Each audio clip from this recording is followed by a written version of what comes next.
இயேசு கிறிஸ்துவில் எனக்கு பிரியமான சகோதர சகோதரிகளே, உங்கள் அனைவருக்கும் ஆண்டவர் இயேசு கிறிஸ்துவினுடைய விண்ணேற்பு பெருவிழா வாழ்த்துக்களை உரித்தாக்கிக் கொள்ளுகின்றேன்.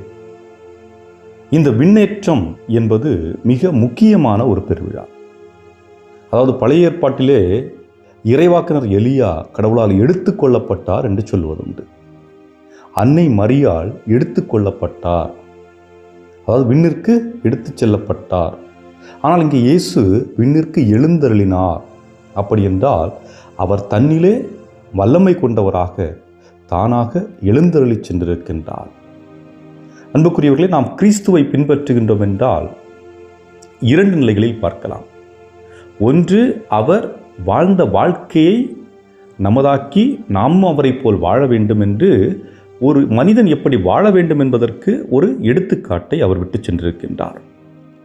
இரண்டாவதாக, இந்த உலக வாழ்வு முடிந்த பிறகு மீண்டும் ஒரு வாழ்வு இருக்கிறது, அந்த வாழ்க்கை எப்படி இருக்கும் என்பதற்கான ஒரு அடையாளத்தை அவர் விட்டு சென்றிருக்கின்றார். அது மட்டுமல்ல, நாமும் அவரை போன்று உயிர்த்தெழுவோம், நாமும் அவரோடு விண்ணகத்தில் வீற்றிருப்போம் என்ற ஒரு நம்பிக்கை, அதாவது அனைத்தையும் கடந்த ஒரு நம்பிக்கை நமக்கு கொடுத்து சென்றிருக்கின்றார். ஆக இரண்டு நிலைகளில் இயேசுவை நாம் பார்க்க இருக்கின்றோம். அந்த நிலையில்தான் இயேசு இன்னை நற்செய்தியிலே சொல்லுகின்றார். தன்னுடைய சீடர்களை பார்த்து என்ன சொல்லுகின்றார்? அனைவரையும் எனது சீடராக்குங்கள் என்று சொல்லுகின்றார். ஆக சீடராக்குங்கள். அந்த நேரத்தில் கிறிஸ்தவம் என்று ஒன்று இருந்ததா? இல்லை. ஆனால் அந்த சீடர்கள் 12 நபர்கள் இயேசுவை பின்பற்றினார்கள். இயேசு சொல்லிக் கொடுத்தவற்றை செய்தார்கள். இயேசு வாழ்ந்தவற்றை கடைபிடித்தார்கள். ஆக இயேசுடைய சீடர்களுடைய பண்பு நலன்கள் எப்படி இருந்தது? கையில் வாளேந்தி போரிட்டார்களா? மற்றவர்களை குறை சொல்லி அவதூறு பரப்பி தங்களுடைய வாழ்க்கையை கட்டமைத்தார்களா? பிறரை காயப்படுத்தி தங்களுடைய வாழ்க்கையை அமைத்து கொண்டார்களா என்று பார்க்கின்ற பொழுது இவைகள் எதுவும் இல்லை. காரணம், இன்று நாம் பார்க்கின்ற இந்த உலகிலே பெரும் வசதி படைத்த நாடுகள் அல்லது உலகத்தரம் வாய்ந்த நாடுகள் என்று சொல்லப்படுகிற நாடுகள் நாங்கள் அமைதியை ஏற்படுத்த வருகிறோம் என்று ஆயுதங்களை விற்பனை செய்கிறார்கள், போர்களை தூண்டி எழுப்புகிறார்கள். இதனால் பல மக்கள் தங்களுடைய உயிரை இழந்து, வாழ்விடத்தை இழந்து, அனைத்தையும் இழந்து நின்று கொண்டிருப்பதை நாம் பார்க்கின்றோம். காரணம் என்ன? நாங்கள் அமைதி ஏற்படுத்துவோம் என்று சொல்லிவிட்டு இவர்கள் செய்கின்றார்கள். ஆனால் உண்மையிலேயே அப்படிப்பட்ட ஒரு சூழலில் அமைதியை ஏற்படுத்த முடியுமா என்றால் முடியாது என்பதை இயேசு தன்னுடைய வாழ்வின் மூலம் நிரூபித்து காட்டுகின்றார். ஆக இயேசு ஆயுதம் ஏந்தி போராடினாரா? இல்லை. மாறாக உண்மைக்கு சான்று பகிர்ந்தவராக, நேர்மையை தன்னுடைய வாழ்வில் கடைபிடித்தவராக, அவர் ஏழை எளிய ஒடுக்கப்பட்ட மக்களுக்கு உடனிருந்தவராக, எந்த நபரையும் அவர் ஒதுக்கவில்லை, யாரையும் புறம் தள்ளவில்லை, அனைவரோடும் அனைவருக்காகவும் இருந்தார் என்பதுதான். அதாவது இந்த சமூகத்தால் புறக்கணிக்கப்பட்ட சக்கேயுவாக இருக்கலாம், அந்த சமூகத்தால் புறக்கணிக்கப்பட்ட அந்த விபச்சாரத்தில் பிடிபட்ட பெண்ணாக இருக்கலாம், அந்த சமூகத்தால் புறக்கணிக்கப்பட்ட சமாரிய பெண்ணாக இருக்கலாம். இப்படி புறக்கணிக்கப்பட்ட அனைத்து நபர்களோடும் தன்னுடைய வாழ்வில் அங்கம் வகித்தவராக இயேசு இருக்கின்றார். ஆக இயேசுடைய சீடர்கள் எப்படி இருக்க வேண்டும்? ஆளும் வர்க்கத்தோடு இணைந்து செயல்படக்கூடியவர்களாக இருக்க வேண்டுமா? அல்லது தவறை சுட்டி காட்டக்கூடியவர்களாக இருக்க வேண்டுமா? அல்லது தங்களுடைய வாழ்வில் உண்மையும் நேர்மையும் கொண்டவர்களாக வாழ வேண்டுமா? அன்புக்குரிய சிந்தித்து பாருங்கள். உங்களை சீடராக்குங்கள் என்று சொல்லுகின்றார்.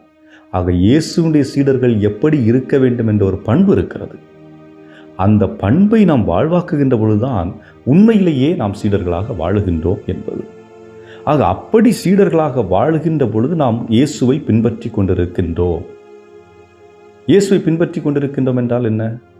ஏன்னா இயேசு என்ன சொல்றாரு?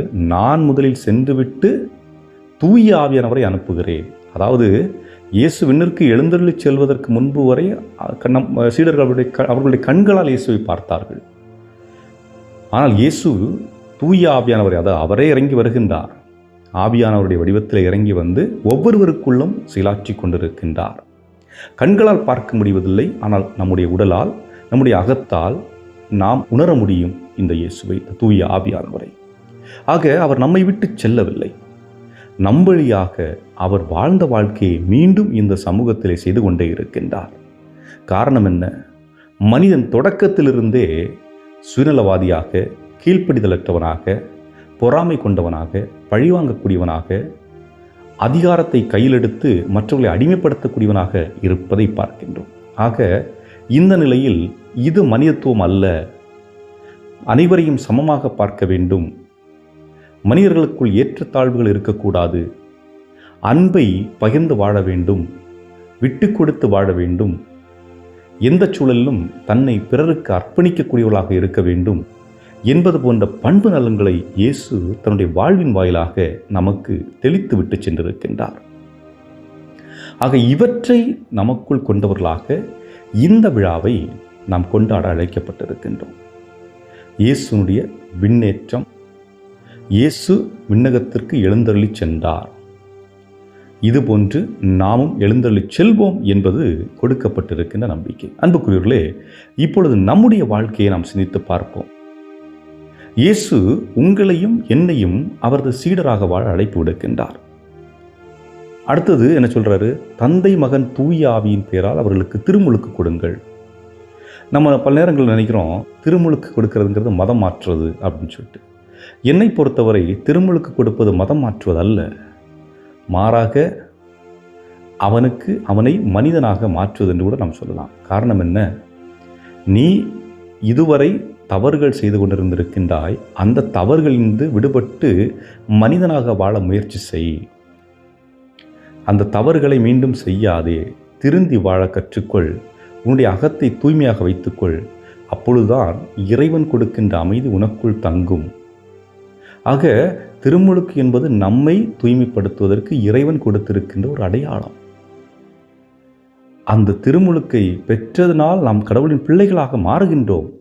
ஆனால் உண்மையிலேயே நாம் கடவுளின் பிள்ளைகளாக நிலைத்திருக்க வேண்டும் என்றால் அந்த சீடத்துவத்தை நாம் வாழ்ந்து காட்ட வேண்டும். அப்படி ஒருவரை நாம் வாழ்ந்து காட்டவில்லை என்றால் உண்மையிலேயே நாம் கிறிஸ்துவுடைய சீடர்களாக வாழவில்லை என்பதுதான். அதுக்காக நாம் அவருடைய பிள்ளைகள் இல்லை என்று சொல்லவில்லை, மாறாக அவருடைய சீடர்களாக நாம் வாழவில்லை என்பதுதான். ஆக சீடர்களாக வாழுகின்ற பொழுது கடவுளுடைய உடனிருப்பு இருக்கிறது, கடவுளுடைய பாதுகாப்பு இருக்கிறது, கடவுளுடைய அனுசரணம் நமக்கு இருக்கிறது. ஆக அன்புக்குரியவர்களே, சிந்தித்து பாருங்கள். நான் என்னுடைய வாழ்வில் எப்படிப்பட்ட ஒரு மனிதனாக வாழ்கின்றேன்?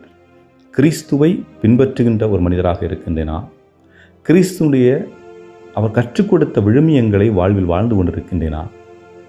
அவர் என்னை நேசிக்க சொல்லியிருக்கிறார், அன்பு செய்ய சொல்லியிருக்கிறார், நான் அன்பு செய்கிறேனா? அவர் என்னை மன்னிக்க சொல்லியிருக்கிறார், நான் மன்னிக்கிறேனா?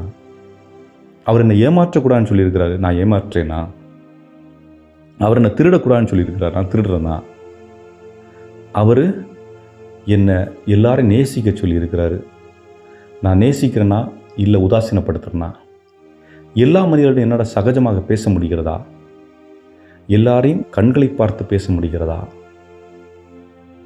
இப்படியெல்லாம் நாம் சிந்தித்து பார்த்தோம் என்றால் பல நேரங்களிலே பல உண்மைகள் நமக்கு தெரிய வரும். ஆகவே அன்புக்குரியவர்களே, இந்த விண்ணேற்ற விழா என்பது நம்முடைய வாழ்வில் ஒளியேற்றுகின்ற ஒரு விழா. நாம் உண்மை மனிதர்களாக, உண்மை உள்ளம் கொண்டவர்களாக, நேர்மையை கடைபிடிக்கக்கூடியவர்களாக வாழ்வதற்கு, இயேசுவின் சீடர்களாக வாழ்வதற்கும், இயேசுடைய பந்தியிலே பங்கெடுப்பதற்கும் அழைப்பு பெற்றிருக்கின்றோம்.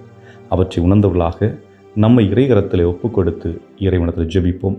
இறைவன் உங்களை நிறைவாக ஆசீர்வதிப்பாராக. ஆமென்.